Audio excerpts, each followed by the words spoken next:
کے شہر کے ادب کی بات کرنے لگا ہوں، اس لیے کہ پوری دنیا میں ہم نے تو اپنی آنکھوں سے ایک شخص ہی دیکھا ہے جس نے سارے ادبوں کو چھوڑ کے حضور کا ادب بتایا ہے، اور حضور کے ساتھ جو چیزیں منسلک ہیں ان کا ادب بتایا ہے۔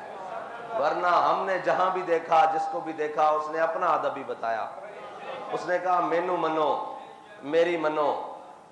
بابا جی نے فرمایا نہ انہاں نو منو نہ انہاں دی منو، بس حضور نو منو،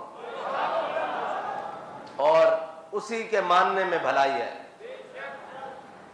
اور گزشتہ رات حضور سید عالم صلی اللہ علیہ وسلم کے شہر پاک میں، وہ شہر کہ جس کے بارے میں خواجہ فخر الدین سیالوی فرماتے ہیں کہ باب جبریل کے پہلو میں ذرا دھیرے سے فخر کہتے ہوئے جبریل کو یوں پایا گیا کہ اپنی پلکوں سے در یار پہ دستک دینا اونچی آواز ہوئی، عمر بھر کا سرمایا گیا وہ شہر، اور جس کے بارے میں میرے آقا و مولا صلی اللہ علیہ وسلم نے فرمایا، حضرت جابر بن عبداللہ سے روایت ہے، میرے آقا نے فرمایا مدینہ، شہر مدینہ جو ہے یہ لوہار کی بھٹی کی طرح ہے، یہ میل کچیل کو دور کر دیتی ہے اور جو پاک آئے اس کو مزید ستھرا اور نکھار دیتی ہے، لیکن جن کے دلوں پر مہریں لگی چکی ہو نا، وہ کہتے ہیں بامے جڑے کوڑے تمبے مول مٹھے نہ ہوندے بامے توڑ مکے لے جائیے، ہاں جی، کوڑے کھو کدی مٹھے نہ ہوندے بامے سہمنا گڑ پائیے۔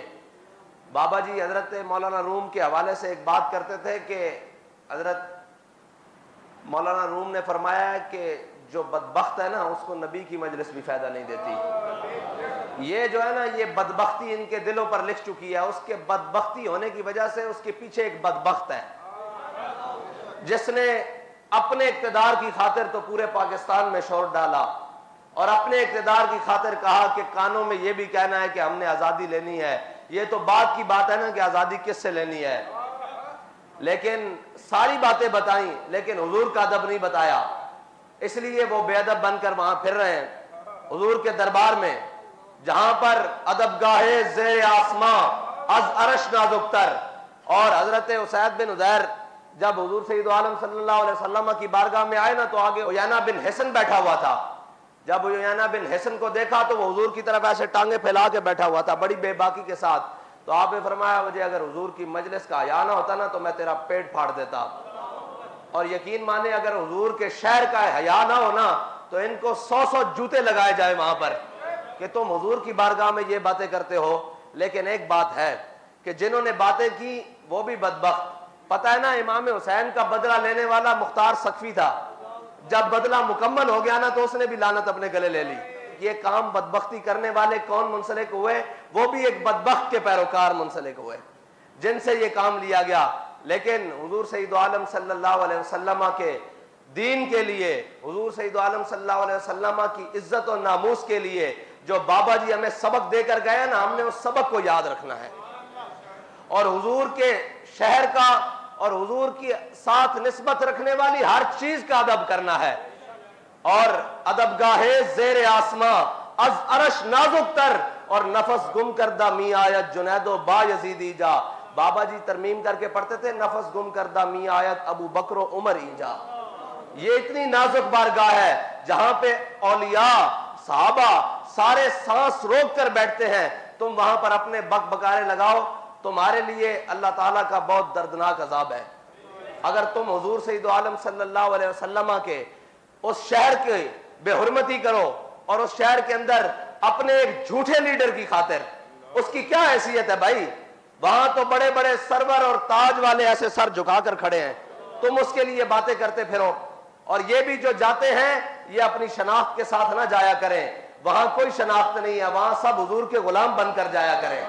جہاں جب یہ وہاں پروٹوکول لیں گے اور یہ ہوں گے تو پھر اللہ تو بڑا غیرت والا ہے نا، وہ سارے پروٹوکول والوں کو بے عزت کر دے گا۔ وہاں پر ہے ہی نہیں، وہاں پر تو بالکل ایسے سانس روک کر اور وہ دور جہاں جگہ ملے وہاں خاموشی سے کھڑے ہونا ہے، کیونکہ یہ بڑی نازک بارگاہ ہے۔ لا ترفعوا اصواتکم فوق صوت النبی، یہی بات تو حضرت صدیق اکبر نے کہا ہے جیسے حضور کی ظاہری حیات میں ہے اسی طرح حضور کے جانے کے بعد بھی ہے کہ حضور کے سامنے آواز بلند نہیں کرنی، ہمارے علماء نے تو بڑی احتیاط کی ہے. یہ ساری باتیں اس لیے ہیں کہ ہم بتانا چاہتے ہیں کہ حضور سید عالم صلی اللہ علیہ وسلم کے شہر کو آپ عام معاملہ نہ سمجھیں اور اس بات کو کوئی چھوٹی بات نہ سمجھیں. وہ حضور کا دربار ہے. وہاں پہ تو انبیاء اولیاء سانس روک کر ہمتن خاموش بیٹھے ہیں. 70,000 قدسی صبح و شام آ رہے ہیں جن کی خبر کسی کو نہیں ہے. وہ اسی لیے آ رہے ہیں کہ یہ حضور کا دربار ہے. اور یہاں تو سانس اونچی ہونے سے اعمال اکارت ہو جاتے ہیں. یہ وہ جگہ نہیں ہے جہاں پر آپ ایسے بے باکیاں کرتے جاؤ. بہتر ہے کہ تم وہاں جاؤ ہی نہ. بہتر ہے کہ تم وہاں جاؤ ہی نہیں. اگر تمہیں احساس پیدا ہو جائے تو تم تو کبھی تصور ہی نہ کرو کہ ہم اس بارگاہ میں کھڑے کیسے ہوں گے. رکتے ہیں یہیں قدم آ کے اہل نظر کے, اس کوچے سے آگے نہ زماں ہے نہ زمیں ہے. اور ہر ایک کو میسر کہاں تیرے در کی غلامی, اس در کا تو درباں بھی جبریل امی ہے. یہ کوئی عام بات نہیں ہے اور بڑی خطرناک بات ہے. اتنی بے باکیاں اچھی نہیں ہیں, اتنی بے باکیاں اچھی نہیں ہیں. یہ نہ ہو کہ اللہ کا قہر اور اللہ کا جناب جلال وہ جوش میں آ جائے اور تم سب کو بھسم کر کے رکھ دے. تم وہاں جا کر کسی لیڈر کی بات نہ کیا کرو. ہمارے بابا جی نے تو ہمیں نام بھی دو دیا ہے. حضور کا ذکر ہو تو ہم نعرہ ہی وہ بلند کرتے ہیں کہ لبیک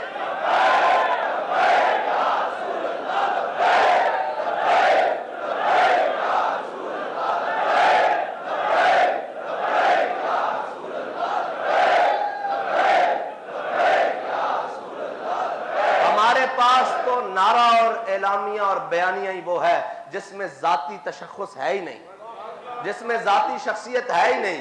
وہ حضور کی بارگاہ میں لگایا جائے تو حضور بھی خوش ہوں گے. اور اگر تم وہاں کھڑے ہو کر کہے گو کہ اب آئے گا عمران تو پھر تو یہ بری بات ہے نا. یہ تو قبول ہی نہیں ہے. ادھر وہ کوئی آ کے کہے کہ اب شیر آیا, ہم تو کہتے ہیں نہیں, حضور کا دین آیا. ہم تو یہ کہتے ہیں کہ تاجدار ختم نبوت.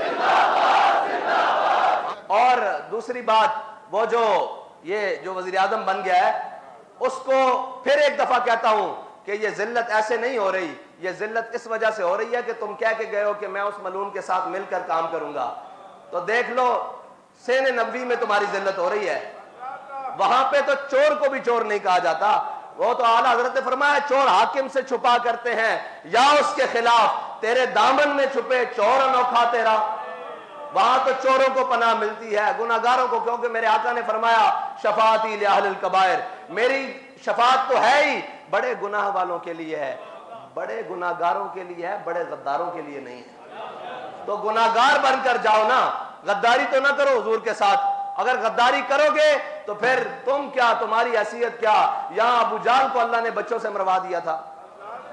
یہاں تو جناب وہ اگر حضور کے دامن سے وابستہ ہو جاؤ گے تو حبشی غلام ہو, کالا ہو, ناک بھی چپٹی ہو, بلال حبشی ہو, وہ کعبے کی چھت پر جاتا ہے. اور اگر سکا چاچا بھی ہو تو قرآن کہہ دیتا ہے تبت یدا ابی لہب وتب.